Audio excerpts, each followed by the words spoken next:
이 창세기 말씀에 전체 내용은 다 자세히 살필 수 없지만 야곱이라는 인물 중심으로 오늘이 마지막이 될 것 같습니다. 나중에 때가 되면 창세기를 다른 각도로 한번 살펴보도록 하겠습니다. 지금 살펴보는 것은 야곱이라는 인물을 중심으로 살펴보고 그 마지막이 되겠습니다.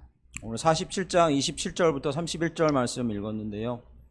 이 범위는 47장부터 49장 내용을 전체가 왔다 갔다 할 거니까요. 혹시 헷갈리시더라도 나중에 47장부터 9장까지 돌아가셔서 꼼꼼히 한번 읽어보시면 도움이 될 것 같습니다. 47장부터 49장은 야곱이 이제 자기 인생을 마무리하는 이야기입니다. 죽음이 앞에 다가와 있고요.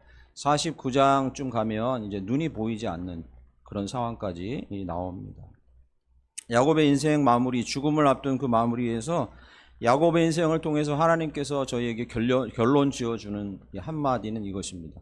너희의 인생은 순례자의 인생이다 라고요. 이 말씀 해주시기를 원하시는 겁니다. 야곱의 인생처럼 이 순례자라는 단어가 어울리는 사람이 또 없을 겁니다. 순례자였죠. 한 번도 거주자로 산 적이 없습니다.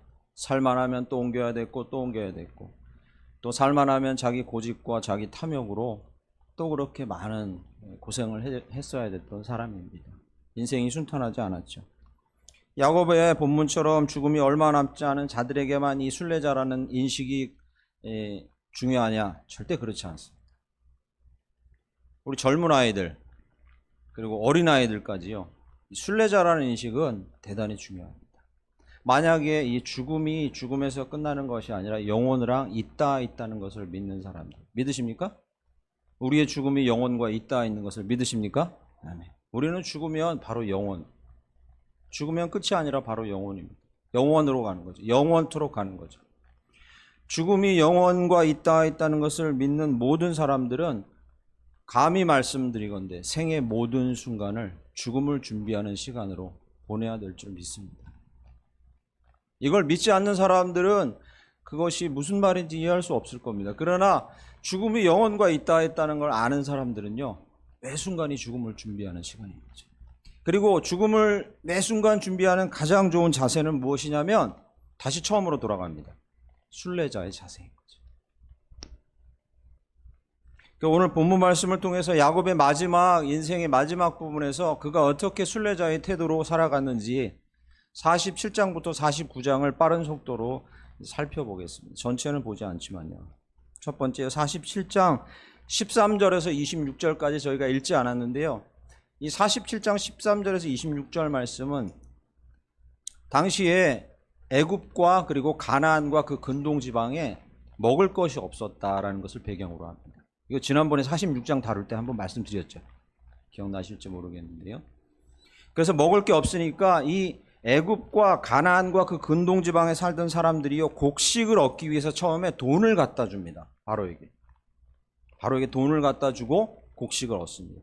돈이 다 떨어지니까요, 가축을 갖다 줍니다. 가진 가축을 다 갖다 줍니다. 가축이 떨어지니까 뭘 갖다 주냐면 토지 문서를 갖다 줍니다. 그 내용이 47장 13절에서 26절까지 쫙 나옵니다. 토지를 다 갖다 주고요, 곡식을 얻습니다. 나중엔 토지가 다 떨어지니까 뭘 갖다 줍니까? 나를 받으세요 하고 노예가 됩니다. 그래서 엄밀히 말하면 이 시점 이후로는 애굽과 그 근동지방에 바로의 노예가 아닌 사람이 없었어요. 다 자기 몸을 바치고 노예가 스스로 되면서 곡식을 얻었기 때문에. 이 47장 13절부터 26절까지는 정말 처참한 당시 상황을 그려주고 있어요. 이거는 저희는 그렇게 살지 않지 않습니까? 지금 그죠? 곡식 얻으려고 저희 몸을 얻다 갖다 팔지 않습니다. 그러나 지금 아프리카에는 그렇게 하고 있는 사람들이 있죠. 아직도 딸 팔아서 자식 팔아서 생계 이어가는 사람들이 있습니다. 처참한 상황이었던 거죠. 그런데 오늘 본문 말씀 27절은요 47장 13절부터 26절까지가 처참한 상황을 쫙 그리고 있다가 27절에 이제 반전됩니다. 그리고 그것을 대비해 주고 있어요. 13절부터 26절까지와 27절이 딱 맞닿아 있는 겁니다. 27절 보시면 이스라엘 족속이 애굽 고센 땅에 거주하며 거기서 그 다음에요 생업을 얻어, 그 다음 중요합니다. 생육하고 번성하였더라. 성경 기자는 성령님이시죠. 기가 막힌 어법을 사용하십니다. 그러니까 극도로 가뭄이 든 상황에서 몸까지 다 맞춰서 곡식을 얻어야 되는 그 극도의 가뭄의 상황에서 무엇을 바로 다음 절에 대비하고 있냐면 야곱이 고센 땅에 사는데 거기서 생업을 얻어서 뭐요? 남들은 다 굶어 죽는데 여기서 생육하고 번성했다 이렇게 쓰고 있어요.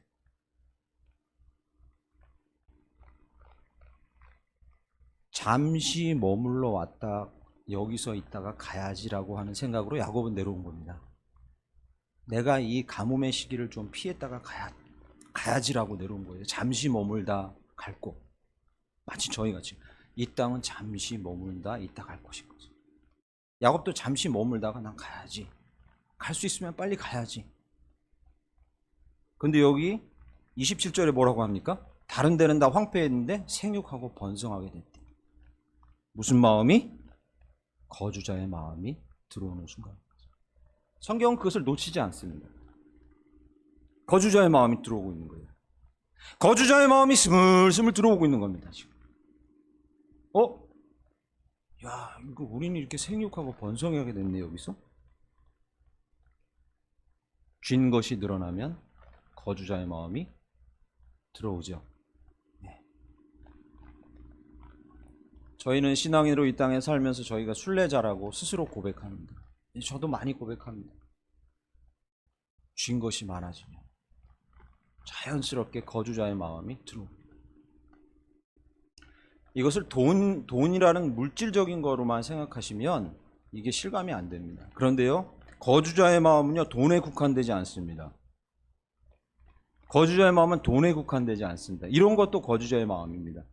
생각해 보셨습니까? 자기가 인생에서 가치가 있다고 투자한 것에 대해서 열매를 보고 싶은 마음, 그것도 거주자의 마음입니다. 내가 살아있는 동안에 그 열매를 보고 싶은 마음, 그것도 거주자의 마음입니다.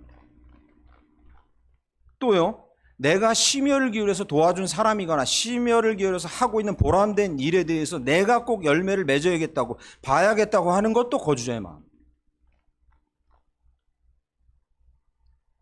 전에 자세히 말씀드렸지만 자세히 한번 말씀드렸으니까 자세히 얘기 안 하겠는데요. 저희 아버님이 돌아가실 때 제가 임종을 지켰는데 암으로 돌아가셨어요. 그런데 이 양반이 마지막에 침상에 있던 몇 주 동안 그 마음 가운데 그 얼굴에서 제가 읽을 수 있었는데 극심한 갈등을 겪고 있다는 걸 읽을 수 있었어요. 그게 뭐냐면요, 85세 넘었고 암 걸렸고 이제 회생할 가능성이 없다고 의사들과 간호사들이 막 병원에서 쑥덕거리는 걸 들으면서 아, 내가 편안히 이제 주님 곁으로 갈 수 있겠구나. 80인생 노점상으로 살았는데 내가 이제 이 노동을 그치고 이제 나도 편안하게 하나님 곁으로 갈 수 있겠구나. 우리 아이들 다 컸는데. 이런 마음이 한쪽에 있었고요. 저는 그 마음을 아들로서 읽을 수 있었어요. 또 한쪽에는 뭐가 있냐면요, 우리 첫째가 아직 결혼을 안 했는데, 저희 형님은 결혼을 안 했습니다. 저보다 한 살인데. 우리 아이, 첫째 아이 결혼하는 것만 보고 가면 좋겠고, 우리 둘째 교회가 조금만 더 커지는 걸 보고 가면 좋겠다는 마음이 한쪽에, 이 사이에서 심한 갈등을 겪고 있다는 걸 제가 이 며칠 동안 엄청 느꼈어요.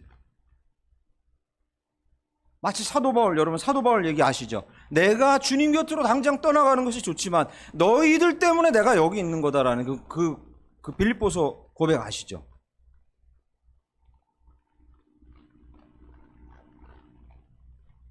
이건 목사님 이건 돈 문제가 아닌데요? 그렇지 않습니다. 내가 투자해 놓은 거, 내가 혼신을 기울인 사람, 내가 가치 있다고 심혈을 기울인 거, 내가 결실을 봐야겠다 하는 것도 거주자의 마음입니다. 그 거주자의 마음이 들어오는 순간 순례자의 마음은 사라져요. 오늘 본문 말씀 28절에 보면 잠시 왔다 가려고 했던 그곳은 147세가 될 때까지 야곱이 머물게 된 땅이 됩니다. 이 거주자의 마음이 그의 마음에 스물스물 들어오는 순간에 야곱이 결단했던 것이 첫 번째 무엇이냐면, 오늘 본문 말씀 29절에서 31절까지입니다. 30절에 보시면 나를 애굽에서 메어다가 조상의 묘지에 장사하라. 한두 번 얘기해도 마음이 안 놓이니까 31절에 야곱이 또 이르되 내게 맹세하라. 순례자의 마음이 사라지고 거주자의 마음이 야곱 마음 가운데 스물스물 들어오기 시작한 그 순간에 야곱이 한 행동은 무엇이냐면 오랜 방랑자 생활, 온갖 방법으로 생존했고 그리고 욕심을 드러냈고 취하고 그렇게 살다가 안식을 참되게 누리게 된 그 땅 가나안, 그곳에 내가 죽어서라도 가고 싶다고 본향을 사모하는 마음을 품은 줄 믿습니다. 순례자의 마음으로 되돌리려면 본향을 향하는 마음을 회복해야 될 줄 믿습니다. 야곱이 자의 마음 가운데 들어온 이 거주자의 마음이 두려워서 했던 행동은 아들을 불러서 나는 본향을 사모하며 본향을 바라보는 자로 죽기를 원하고 죽어서도 그곳에 가기를 원한다는 본향을 바라보는. 여러분, 이게 가족교육, 가정교육이 중요하다는 게요. 그래서 똑같이 요셉이 배웁니다. 그래서 창세기 50장 25절 26절에 보면요, 요셉이 야곱과 똑같은 행동을 합니다. 여러분, 저는 죽을 겁니다. 제발 제 시신을 여기 두지 말고 가나안으로 짊어지고 가주십시오 라고 창세기 50장 25절 26절에 자기 아비와 똑같은 고백을.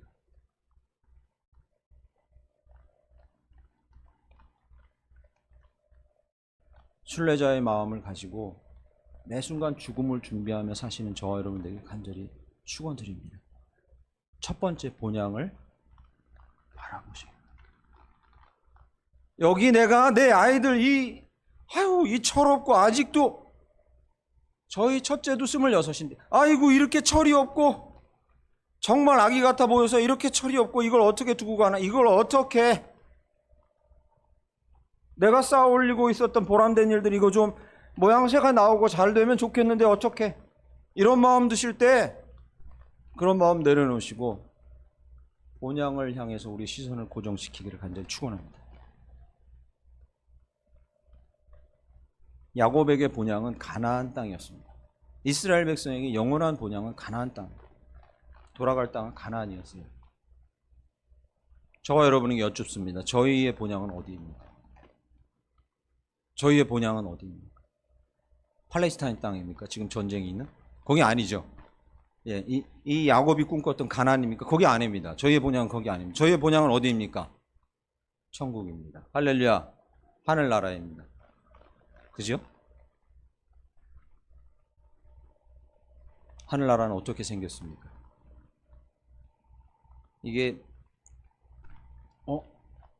내가 차를 사고 싶은데 내가 여자친구랑 남자친구를 만나고 싶은데 그리는 상이 있어야 합니다. 어느 정도. 여러분, 천국이 어떻습니까? 많은 신학자들이 천국의 외형적인 모습을 비슷하게나마라도 그리려고 많이 시도했지만 그러나 자칫하다가는 이단이 되어버렸어요. 천국의 외형에 대해서는 죄송하지만 그렇게 많이 그리지 마십시오. 자칫하다간 이단이 되어버립니다. 성경에 나와 있는 외형적인 천국에 대한 비유는, 특히 계시록이나 이런 데 나와 있는 비유들은 비유적인 겁니다.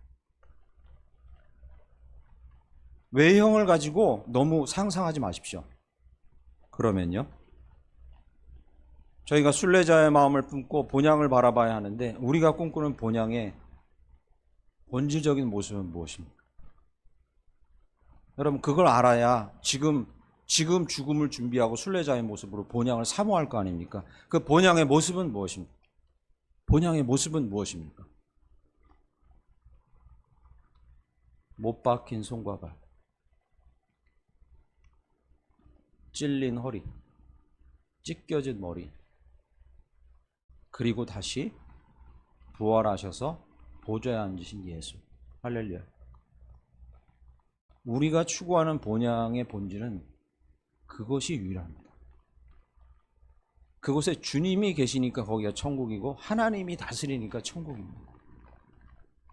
우리가 만약에 순례자의 모습을 추구하려고 본향을 사모한다 하면 그분을 사모하는 것입니다. 그분을. 거기 옥석이 깔린 집이 있고 다이아가 있는 건물이 있는 것을 추구하는 것이 아닙니다. 그분이 계십니다. 누가복음 17장 21절은 이렇게 얘기합니다. 여기 있다 저기 있다 얘기하지 마라 얘들아. 어디 있어요?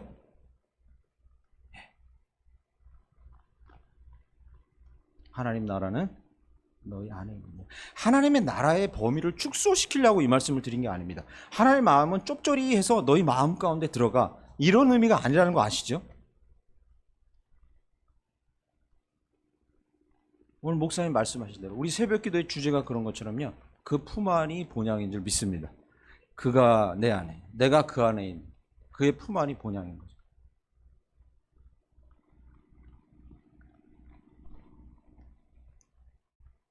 그러므로 죽음 이후나 저희 개인적인 죽음 이후나 주 예수 그리스도 재림 이후에 우리는 본향을 누리며 순례자의 삶을 살아갈 수 있어요. 할렐루야. 이거 얼마나 감사합니까? 우리가 죽기 전에도, 주님 재림하시기 전에라도 우리는 그 본향을 추구하면서 순례자의 삶을 얼마든지 살아갈 수 있어요. 그분 안이 본향이니까. 우리가 예배할 때, 조용히 묵상할 때, 개인 기도할 때, 이렇게 예배 자리에 나와서 예배할 때, 새벽 기도 자리에 있을 때, 새벽에 아침에 아무도 없는데 거실에서 기도할 때, 출근하는 차 안에서 눈 감고 기도할 때, 만약에 우리가 성령님께 의지해서 우리 안에 우리와 함께 계신 예수 그리스도 그분을 바라볼 때 그 순간 그곳이 본향인 줄 믿습니다. 그래서 거기서 우리는 거주자 의식을 내려놓고 순례자임을 다시 확인하는 장소가 거기인 거예요. 매일 매 순간. 그리고 다시 확인하게 되는 겁니다. 이렇게 여러분과 제가 서 있는 그곳이 영원히 되는 것을 경험하는 것이죠. 멋있지 않습니까? 거주자의 마음이 스물스물 들어올 때 그렇게 하십시오. 내가 묵상을 해야 되니까, 새벽 기도를 해야 되니까, 오후 예배 드리고 가야 되니까, 이렇게 생각하지 마시고요, 여기가 본향을 바라보면서 내 거주자 마음 내려놓고 영혼에 있던 주 예수 그리스도를 바라보면서 순례자의 모습을 회복하는 자리다라고 생각하십시오. 할렐루야. 너무나 감격스럽죠. 그러면 이 자리가, 제가 부산 사역할 때 거기서 40대 집사님 한 분이 급사했는데 그 부인도 40대 초반이었죠. 남편은 40대 중반이고. 그런데 부산대 양산 장례식장에 갔는데 부인이 1시간 동안 남편 시신이 냉동고에 들어가는 걸 막아가지고 냉동고에 집어넣지 못했어요. 살아날 거라고 해서. 왜 안 그렇겠습니까? 40대 남편이 죽었으니까. 그런데 그 남편이 어떻게 죽었냐? 나중에 이제 다 일이 처리되고 한 2, 3년 지난 후의 얘기죠. 얘기가. 그래도 목사님, 제가 마음 가운데 너무 지나고 나면 감사한 건 그 내 남편이 어떻게 죽었냐면요, 거실에서 출근 전에 새벽에 일어나서 묵상하다가 책상에 앉은 채로 심장마비로, 책상에 이렇게 딱 앉아서 묵상하다가 심장마비로 그냥 쓰러졌는데 앞에 성경책이 있고 묵상하고 있었어요. 그러니까 이제 이 부인의 마음속엔 이거죠. 야, 이거 천상에 있다가 천상으로 간 겁니다. 죽은 건 너무 안타깝죠. 그러나 이것은 천상에 있다가 천상으로 간 거예요. 그 자리가 천상의 자리였던 거죠, 이미. 그 집사님 마음을 다잡으시고 자녀를 잘 키워서 첫째 아이가 지금 KBS 성우예요. 저도 종종 만나는데 성우입니다. 잘 키워냈어요. 얼마 전에 수련회 마치고 돌아왔는데 청년 중에 한 명이 저한테 문자를 했어요. 이제 저희 동계 수련회 때 성령 충만에 대해서만 계속 사역하고 강의도 하고 이렇게 같이 기도하고 있는데 한 청년이 저한테 잠이 안 와서 교회 와서 기도를 하는데 전에 같으면 왜 잠이 안 올까? 아, 내가 취업도 문제가 있고 이런저런 고민이 있어 왔겠지. 내가 걸어서 이렇게 내 아쉬운 게 있어서 왔어. 이렇게 인식하고 기도를 했을 텐데 답답한 마음. 그런데 순간 이런 생각이 들었답니다. 성령님께서 나를 이곳에 이끄시고 그리고 그분이 나를 만나주시고 그리고 그분이 나에게 말씀하실 것이 있어서 이곳에 오게 하셨겠구나 라고 생각이 들어서 저한테 목사님 이 생각이 맞아요? 성령이 이 일을 하시고 계신 게 맞습니까? 라고 물어보는 거예요. 여러분 맞습니까? 뭘 두말합니까? 그걸 뭘 궁금해합니까? 그죠? 의문이 생기는 게 아니에요, 그건. 예, 물론 본인도 의문이 생겨서 한 게 아닐 겁니다. 그런 확신 가운데 저한테 기뻐서 문자를 한 겁니다. 예, 맞습니다. 그 자리가 천상의 자리예요. 성령께서 말씀하시는 것이고 주님이 품어주시는 자리고 주님 안에서 본향을 누리는 자리고 천상을 누리는 자리입니다.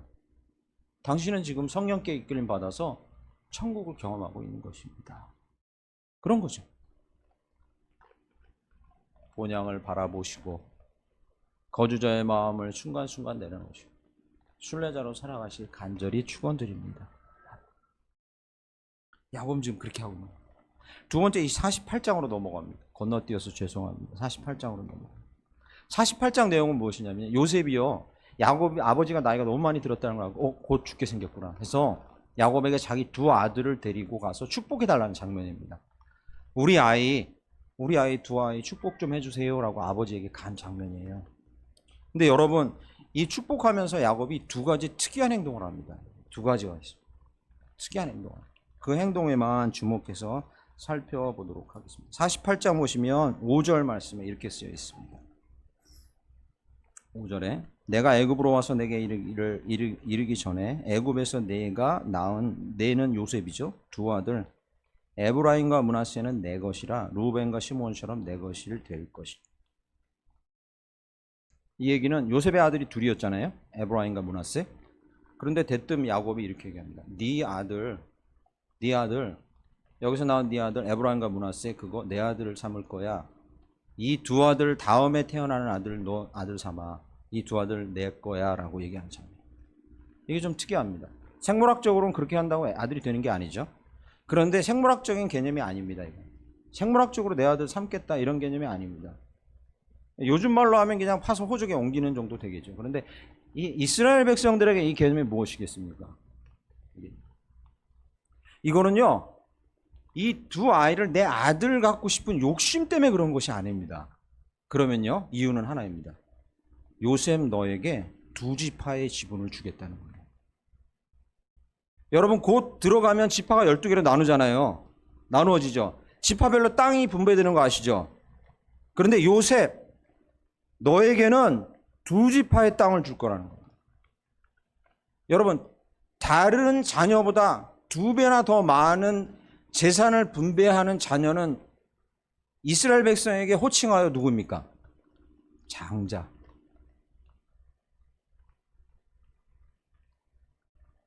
너를 실제적으로 내가 배 낳은 생물학적인 장자는 아니지만 장자의 반열에 올려주겠다는 거예요. 여러분 두 아들을 내 거야 라고 삼은 게 중요한 게 아니라요. 요셉 너는 이제 우리 가문을 건실하게 이어갈 장자로 내가 이름을 올려줄 거야 라는 겁니다. 실제로 요셉은 장자 역할을 끝까지 합니다. 50장 끝에도 그렇게 나와요. 이게 포인트입니다. 이게 왜 포인트입니까? 자기 할아버지 그 윗대에게 주신 하나님의 언약, 즉 너희는 땅을 차지하고 자손이 많아질 것이고 복의 통로가 될 거라는 이 놀라운 언약을 이으려면 뭐가 있어야 합니까? 우리 민족이 가문이 이어져야 돼요. 이스라엘에게는 그 가문이 이어질 때 가장 중요한 것이 무엇입니까? 장자. 그런데 지금 장자 루벤이 어떻게 됐어요? 장자권을 박탈당했어요. 왜? 자기 아버지의 아내를 범하다가. 르우벤의 장자권이 박탈돼 버렸어요. 실제적인 장자가 없는 상황입니다. 역할을 할 사람이 없는 상황이에요. 그래서 지금 야곱이 지금 하고 있는 얘기는 무엇이냐면 이 얘기입니다. 내가 지금 이 죽기 직전까지도 가장 큰 염려가 하나 있는데 그것이 무엇이냐면 내가 할아버지 때로부터 받은 이 놀라운 언약과 이 말씀, 이것을 우리 가문이 이어야 하는데 그것을 제대로 잊지 못할 것에 대한 염려가 가장 컸어요. 이 염려예요. 그래서 야곱에게 가장 시급한 것이 무엇입니까? 장자를 제대로 세우고 가문을 세우는 거였어요. 지금 저희에게는 그렇게 의미가 없는 얘기죠. 장자 이런 얘기. 그러나 이 시대는 매우 중요했습니다.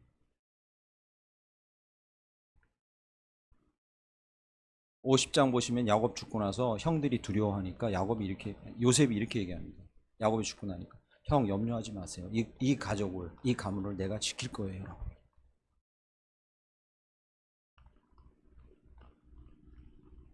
순례자는 어떤 자입니까?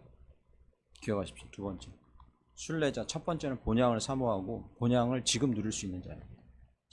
두 번째는요, 순례자는요, 말씀과 언약을 계승하는데 모든 걸 거는 자입니다. 꼭 기억하십시오. 우리에게 주어진 말씀, 우리에게 주어진 그 약속, 지금 우리가 붙들고 있는 이 약속, 여러분이 지금 붙들고 있는 이 말씀, 이것을 계승하는 게 인생의 가장 중요한 목적인 사람들이 순례자들입니다. 야곱은 다른 거 생각하지 않았어요. 거침없이 르우벤을 그냥 장자권을 뺏어버리고 요셉에게 장자권을 주는 장면. 왜? 말씀을 계승해야 합니다. 언약을 계승해야 합니다.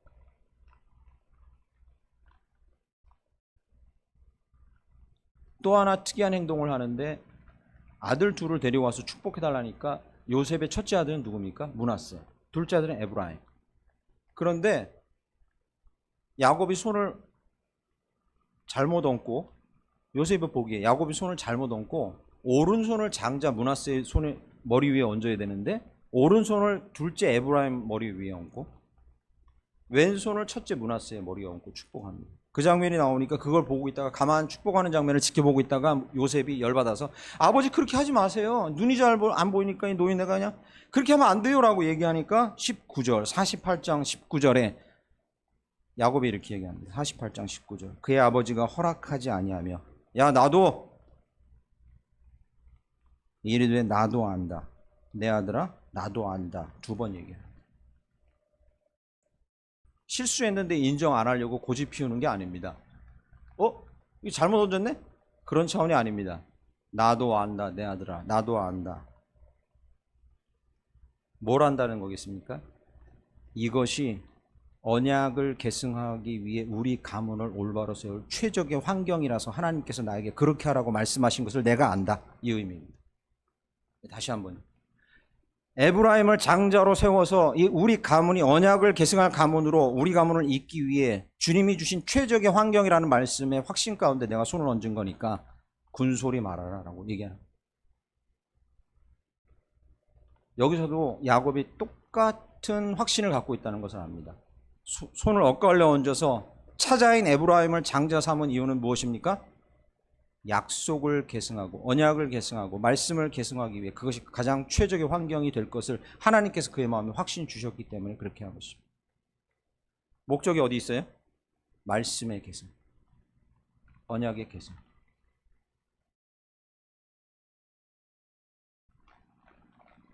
실제로 나중에 남유다와 북이스라엘이 갈라지잖아요. 남유다를 지칭하는 그 지칭이 유다 이러잖아요. 근데 베냐민도 있었죠. 근데 유다라고 지칭합니다. 북이스라엘은 여러 지파가 있어요. 10지파나. 뭐라고 부릅니까? 에브라임이라 부릅니다. 그런 장면이 성경에 나와요. 그만큼 에브라임은 강성했어요. 하나님께서 그렇게 하신 거예요. 이것이 최적의 환경이야, 야곱아. 이래야 언약과 말씀을 이룰 수 있는 최적의 환경. 이렇게 해. 말씀하신 거죠. 순례자는 말씀을 언약을 계승하는 일에 집중하는 자인 줄 믿습니다. 저와 여러분도 그렇게 되길 간절히 축원합니다. 자녀를 키우시거나 자녀를 위해 기도하실 때 오늘 아침에 목사님 말씀하십니다. 다른 걸 다 두 번째 치더라도 다른 건 다 양보하더라도 말씀이 계승되지 않는 걸 가지고는 양보하시면 안 됩니다. 타협하시면 안 됩니다. 이걸 나중에 미루시면 안 됩니다. 절대로 그건 안 될 일입니다. 그것은 만약에 그렇게 하는 순간 본인은 입으로 순례자라고 말하지만 본인은 거주자로 살아가는 거예요. 거주자. 자기 자식도 거주자로 키우는 거죠. 순례자는 말씀을 계승하는 일에만 집중합니다. 그것이 가장 우선이 돼야 하는 거죠. 예수님께서 이 땅에 계시다가 천국 가시기 전에 한 십자가에 달리시기 전에 한 가장 대표적인 중요한 일이 두 가지 있습니다. 유월절 식사를 하시면서 하나가 뭐죠? 같이 떡을 떼셨고요. 잔을 마시고 또 하나는요? 발을 씻긴 거예요. 그럼 예수님께서 왜 십자가에 달리기 전에 이 두 가지를 했을까요? 그죠? 예수님의 성찬과 발씻김은요, 그 옆에 메모해 주시는 거 잘 기억하십시오. 예수님의 성찬과 발씻김의 의미는요, 언약 계승식입니다. 다른 게 아니라요, 언약의 계승식입니다. 어떻게? 야, 얘들아, 내가 너희한테 준 이 언약, 내 몸이 십자가에 찢기고 내 피가 흐를 때 너희에게 온전한 구원이 임하고 그것이 대대손손 많은 사람들을 구원할 거란 이 언약은 이렇게 계승되는 거야 하고 실물 보여주신 거예요. 어떻게? 너희들이 내 몸에 있을 때, 연합돼 있을 때, 내가 너희와 연합돼 있을 때, 너희 서로 연합될 때, 그걸 실물로 보여주신 거예요. 떡을 떼면서 찢긴 몸을 보여주시고, 그것을 같이 먹는 사람들이 내가 저 몸 안에 있구나라는 걸 실물로 보게 되는 거죠. 언약이 어떻게 이어지고 있는가를 보게 되는 겁니다. 그래서 언약 계승식이에요.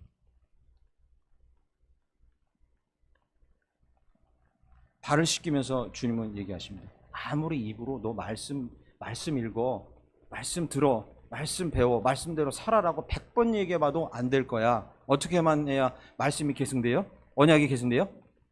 발을 씻겨야만, 무릎 꿇고 섬겨야만, 발을 씻겨야만 언약이 계승된다는 걸 보여주신 거죠.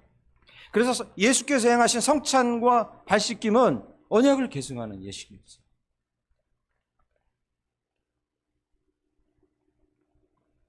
순례자는 언약 계승, 말씀 계승에만 모든 것을 바치는 자예요. 저와 여러분 그렇게 살아가시길 간절히 축원드립니다.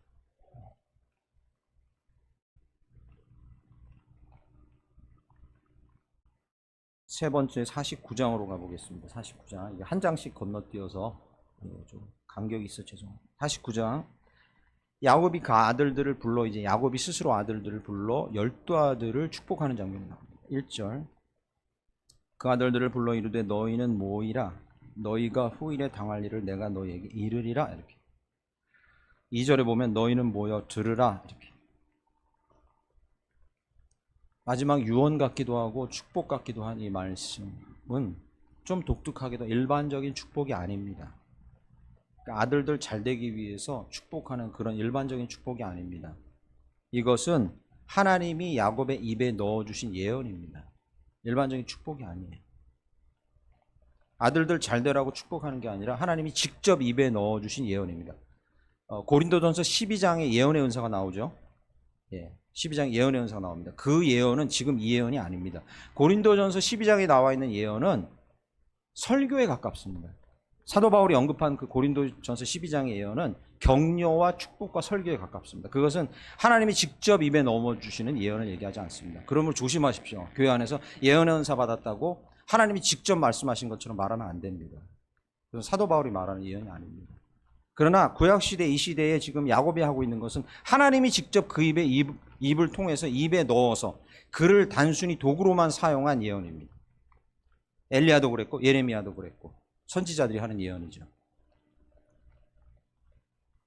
그랬다는 증거가요, 이게 일반적인 축복이 아니라 야곱의 입에 직접 넣어준 말이라는 게요, 7절과 8절에 보시면, 7절에 보면 그 노여움이 혹독하니 저주를 받을 것이요. 7절 끝에 보시면요, 이스라엘 중에서 흩으리로다. 이거 누구에게 대한 예언이냐면 시몬과 레위, 자기 아들 시몬과 레위에 대한 예언입니다. 여러분 생각해 보십시오. 조금 마음에 안 드는 아들이 있어요. 12아들 중에. 그러면 야, 너 저주나 받아라 이 자식아. 너 거렁뱅이처럼 살아. 이 얘기입니다. 이게. 떠돌면서 거렁뱅이처럼 살아. 아비가 만약에 자기가 축복하기 위해서 덕담을 해준다면 이런 예언을 할 수 있겠습니까? 축복은? 안 합니다. 저는 안 해요. 제가 제 아들이면 안 합니다. 아무리 못났어도 안 합니다. 이런 거. 아무리 못났어도 그런 축복을 안 해요. 저주 안 합니다. 지금 야곱은 여과 없이 다 하고 있어요. 이게 바로 야곱이 자기 마음에 있는 것으로 축복하는 게 아니라 하나님이 입에 담아준 말로만 얘기한다는 증거입니다. 여기서 저희는 순례자의 세 번째 자세를 보게 됩니다. 세 번째입니다. 순례자는요, 자기를 비우고 주님의 뜻과 말씀과 복이 온전히 흘러가는 통로로 자기를 내어놓는 자. 지금 야곱은 그걸 하고 있는. 저것들 성질이 괴팍해서 자기 눈이 그렇게 됐다고 해서 막 민족을 멸하고 막 지멋대로 저렇게 하는데 저것들 어떻게 하면 좋나? 그래도 좀 부모 입장에서 잘 되면 좋겠는데 떡이라도 하나 더 주고 이런 마음 아닙니다. 12아들을 앞에 불러놓고요. 주님, 저는 그저 통로로 쓰임 받기 원합니다. 당신께서 진정 저들에게 할 말씀이 있으면 저를 통로로 사용해 주십시오. 라고 자기를 비워 하나님 앞에 내어놓습니다.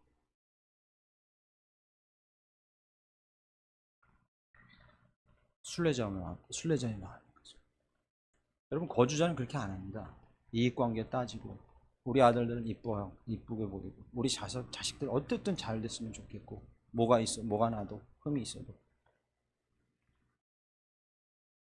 순례자는 그렇게 안 해요. 통로로만 쓰임받기를 원합니다. 여러분, 자기를 비우신 일의 가장 대표적인 자가 누굽니까? 예수 그리스도. 그는 자기를 비워 하나님과 동등됨을 취할 것으로 여기지 아니하시고 자기를 비워 뭐 하셨습니까? 구원이 흘러가게 하신 줄 믿습니다. 놀라운 복이 흘러가게 하신 줄 믿습니다. 영생이 흘러가게 하신 줄 믿습니다. 그냥 통로로만 쓰임 받으신 거죠. 자기가 누릴 수 있는 모든 것과 특권을 다 비워. 어찌 보면 예수님께서 그래서 가장 완벽한 순례자로 살아가신 거죠. 자기를 비워 완벽한 통로로만 쓰임 받으신 거죠.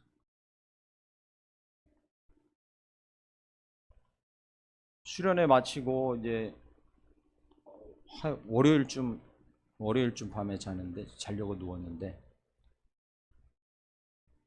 이상하게 한번 가야지 하고 마음만 먹고 있던 곳이 생각이 났습니다. 제 고향은 출생지는 청도입니다. 경북 청도. 소싸움의 고장, 새마을 근거지. 뭐 많이 들어보셨죠? 청도입니다. 이만희 씨 고향도 청도입니다. 아셨습니까? 거기 이만희 성지입니다. 성지예요. 저는 청도 태생입니다. 청도에서 살진 않고 한 살 때 서울 올라왔으니까 의미가 없죠. 그러나 어머님이 거기 어릴 때부터 사셨어요. 과수 농사를 할아버님이 하시면서. 한 번도 가본 적이 없습니다. 그런데 청도에라는 게.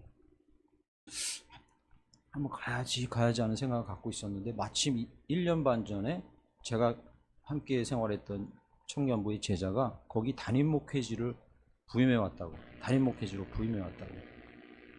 청도의 화양리라는 곳인데 화양리 교회에 담임 목회자로 부임해 왔다고 저한테 연락을 해봤어요. 그래서 한번 오십시오 했는데 이게 벌써 한 2년 된 얘기죠. 그런데 희한한 게 다른 때 조금 시간 여유가 있을 때는 그런 마음이 불같이 일어나지 않다가 이 수련회를 마치고 주일을 마치고 너무 힘든데 월요일 저녁에 잘라고 누웠는데 9시에 거기를 가야 된다는 생각이 자꾸 드는 거예요. 그래서 그 밤에 류 목사 내가 가도 되겠습니까? 문자를 넣었어요. 물론이죠. 그럼 내일 오십시오. 해서 화요일 날 갔어요. 화요일 날 일을 하러 안 가고 갔습니다. 거기가 무궁화호로 수원에서 가면 왕복 8시간이에요. 4시간 정도 갔다가 다시 4시간 올라와야 합니다. 근데 안 가고는 견딜 수가 없는 거예요. 자꾸 마음이. 제 생각에는 화요일 날 뭐 할 일도 있고 출근도 해야 되고 이런 일이 있는데 다 그냥 접어놓고 가게 됐습니다. 그런데 갔다가 4시간 정도 있다가 다시 이제 기차를 타고 올라오는데 얘기하는 과정에서 이 친구가 며칠 전에 기도하면서 이제 교회 부임은 했는데 거기도 이제 교회가 2개로 쪼개지고 혼란스러운 상황에서 담임 목사가 부임한 건데 너무 고충이 많더라고요. 이런저런 얘기를 하다가. 그런데 아주 심각한 고민을 하나 하고 있었더라고요. 그런데 이야기를 나눈 과정에서 그 친구의 마음 가운데에도 하나님께서 반드시 응답을 주실 거라는. 새벽에 기도하고 어떤 기도 제목으로 기도하는데 이 며칠 사이에 하나님께서 꼭 기도 제목에 응답을 주실 거라는 이런 확신 가운데 있었다는 거예요. 그런데 그런 와중에 제가 월요일 날 문자를 하고 연결이 된 거죠. 그래서 그 짧은 4시간이었지만 이런저런 이렇게 저렇게 얘기 나누다가 별 얘기 하지 않았지만 그 목사님이 마음 가운데 이런저런 이야기를 한 와중에 자기가 스스로 확신을 얻게 되고, 아, 이렇게 해야겠구나, 이런 확신을 얻게 된 거예요. 그러니까 별일 얘기한 것도 없고 한 일도 없지만 그저 뭐요? 그냥 통로로만 쓰인 겁니다. 그냥 이게 지금은 곤란한 일인데, 지금은 어려운 일인데, 지금은 힘든 일인데, 이러지 말고 가기를 정말 잘했구나, 정말 잘했구나. 아주 미흡하고 뭐 별 해준 얘기도 없지만 둘이 그냥 이런저런 얘기하는 와중에서 이 친구가 자기 스스로 얘기하다가 좋은 응답을 얻었다고 자기가. 그러고 돌아오는 차 안에서 이 말씀, 이 준비하는 이 말씀을 마지막 부분 49장을 보면서 자기를 비워 통로로 쓰임 받기를 원할 때 하나님께서 우리를 순례자로 살게 해주실 거구나, 이런 작은 깨달음을 얻게 되었습니다. 여러분, 이 세 가지를 들으시고요, 혹시 이 세 가지 내용 들으시고 저거는 저거랑 똑같잖아, 이렇게 감이 오십니까? 여러분, 이 순례자의 세 가지 모습은 야곱이 마지막에 보여주는 47절 7장부터 49장까지 보여주는 순례자의 세 가지 모습은 하나님께서 아브라함에게 주셨던 언약 백성에게 주셨던 세 가지 복과 일치합니다. 그러니까 야곱은 순례자로 마지막까지 그렇게 자기는 연약하지만 하나님의 인도에 따라 그렇게 살아오고 있는 거예요. 보세요. 아브라함에게 주신 첫 번째 복이 무엇입니까? 너희에게 땅을 주겠다. 그죠? 땅을 주겠다. 여러분, 야곱이 47장에서 순례자의 모습으로 살아가기 위해서 거주자의 모습을 내려놓고 추구했던 게 뭐라고 했습니까? 아까? 본향을 바라보는 거. 그죠? 아브라함에게 주셨던 그 땅의 약속이 무엇입니까? 결국 본향이잖아요. 본향. 가나안이 본향이잖아요. 그죠? 야곱은 그 삶을 지금 살고 있는 거예요. 정확히 언약을 잇는 백성으로 살고 있는 거죠. 두 번째 아브라함에게 주셨던 언약 백성의 조건이 무엇입니까? 자손이 모래알처럼 많아지겠다. 48장에 야곱이 순례자의 모습으로 사는 모습 마지막까지 보여준 게 무엇입니까? 말씀을 후손에게 잇는 거. 여러분, 애만 쑥쑥 나와서 육신적인 자손이 많아지는 걸 말하는 겁니까? 아브라함에게? 그게 아니잖아요. 그죠? 아브라함에게 주셨던 자손이 모래알같이 많아진다는 건 애가 많이 나와가지고 물리적으로 인구수가 많아진다는 얘기를 하는 게 아니잖아요. 온 열방 가운데 복음과 언약이 증거되는 거 얘기하는 거잖아요. 야곱은 48장에서 철저하게 그것에 준해서 세 번째 아브라함에게 주신 약속이 뭐죠? 복의 통로가 되리라. 그죠? 창세기 15장 말씀이죠. 여러분, 49장 방금 살펴보셨잖아요. 야곱이 마지막까지 취한 행동이 무엇입니까?